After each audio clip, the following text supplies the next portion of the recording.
বাপের দোয়া ক্রিকেট বোর্ডে পরিণত হয়েছে, যেভাবে দখল সারা বিশ্বে তামিম ইকবালকে দিয়ে। আমরা যদি দেখি সাংবিধানিক প্রতিষ্ঠানগুলোকে যেভাবে নগ্নভাবে দলীয়করণ করা হচ্ছে, ইতিমধ্যে বাংলাদেশ ব্যাংকে যেভাবে দখল করা হয়েছে, যেভাবে বিসিবিকে যেভাবে এখন আর বাংলাদেশ ক্রিকেট বোর্ড এটা নাই, এটা হয়ে গেছে হচ্ছে বাপের দোয়া ক্রিকেট বোর্ডে পরিণত হয়েছে, যেভাবে দখল করা হয়েছে বাপের দোয়া ক্রিকেট বোর্ড।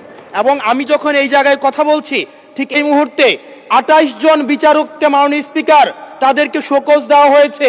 তাদের ব্যক্তিগত তাদের চ্যাট গ্রুপে তারা হচ্ছে তাদের মতামত প্রকাশ করার কারণে বিচারকদের হচ্ছে মাননীয় স্পিকার শোকজ দেওয়া হয়েছে। এই বাস্তবতায় আমরা এই সুরা হওয়া নিষ্পত্তি হওয়া জরুরি, না হয় বিসিবির মতো আমরা আবার বাপের দোয়া কমিশন দেখতে পাবো, আমরা হচ্ছে বাংলাদেশ ব্যাংকের মতো আবার দলীয়করণ দেখতে পাবো, আমরা বিশ্ববিদ্যালয়গুলোকে যেভাবে এক ধরনের দলীয়করণ করা হয়েছে আমরা সেটি দেখতে পাবো, আমরা বিচার বিভাগকে আবার যেভাবে এখন ভয়ের মধ্যে নিয়ে যাওয়া হচ্ছে। ধন্যবাদ মাননীয় সদস্য। এখানে ক্রিকেট কন্ট্রোল বোর্ড কিভাবে আসলো মাননীয় স্পিকার? বাংলাদেশ ক্রিকেট কন্ট্রোল বোর্ডের ইন্টারিম গভর্নমেন্টের সময় তৎকালীন ক্রীড়া উপদেষ্টা ক্ষমতার প্রয়োগ করে সারা বাংলাদেশের জেলা কমিটিগুলোকে প্রভাবিত করে সেভাবে নিয়ে আসে।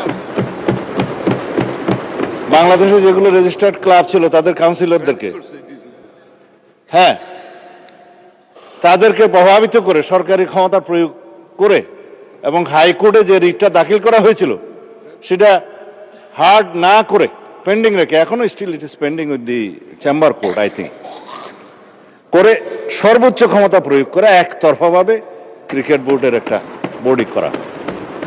তার প্রেক্ষিতে বর্তমান গণতান্ত্রিক সরকার মাননীয় ক্রীড়ামন্ত্রীর নেতৃত্বে তিনি একটা ইনকোয়ারি বোর্ড করে দিলেন কি কি অনিয়ম হয়েছে না হয়েছে ফাইন্ড আউট করার জন্য।